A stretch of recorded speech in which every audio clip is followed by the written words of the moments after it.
عليكم ورحمة الله. ازيكم عاملين ايه؟ يا رب تكونوا بخير.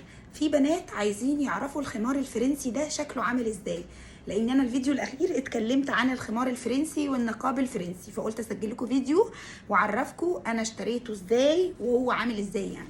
اولا تخيلوا ان انا مش لابسه نقاب دلوقتي، فبلبس ايه؟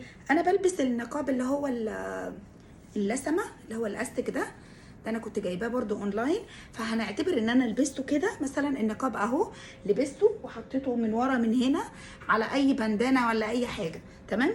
اعتبروني لابسه النقاب. الخمار الفرنسي شكله عامل ازاي؟ هو ده يا بنات الخمار الفرنسي.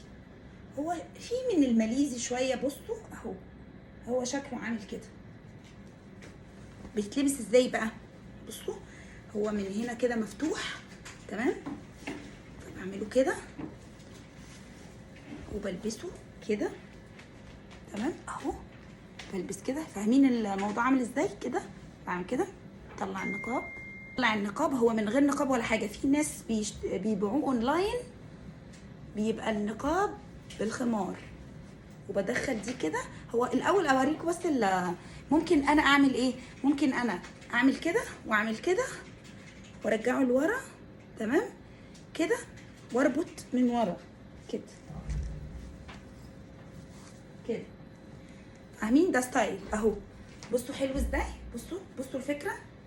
هو كده اهو، تمام؟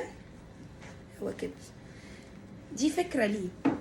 ومن ورا ايه كده، دي فكره. الفكره التانيه بقى ان انا لا، مش بعمل كده، بروح مدخله من هنا كده من جوه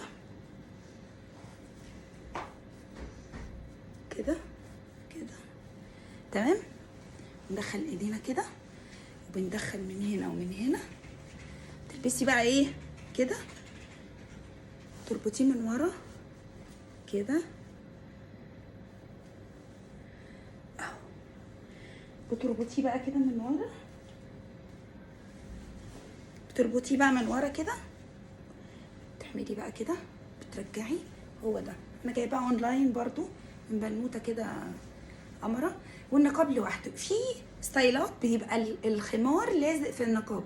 انا اشتريت الخمار لوحده علشان انا بلبس النقابات انواع معينه كده بحب اشتريها. مش بحب اشتري القماشات التقيله والحاجات دي، لان القماشه اصلا بتاعت الخمار دي تقيله. فلو لو القماشه التقيله دي انا جبتها على وشي وهيبقى النقاب تقيل، فهيتعبني والجو حر وبنبقى ماشيين. فلازم نلبس النقابات تبقى الكواليتي بتاعها كويس. ممكن نشتري الخمار بسعر رخيص، ولكن النقاب لازم نشتري الحاجه الغاليه علشان تبقى القماشه كويسه. حلو جدا جدا. انا عايزه اقول لكم ساتر جدا اكتر من الماليزي، لان هو بصوا هو نازل حته واحده ونازل بالسمبوكسه دي عجباني قوي الستايل ده، وحلو قوي قوي قوي، وساتر وجميل وسريع، ولا دبوس ولا اي حاجه. يا رب يعجبكم. السلام عليكم ورحمه الله.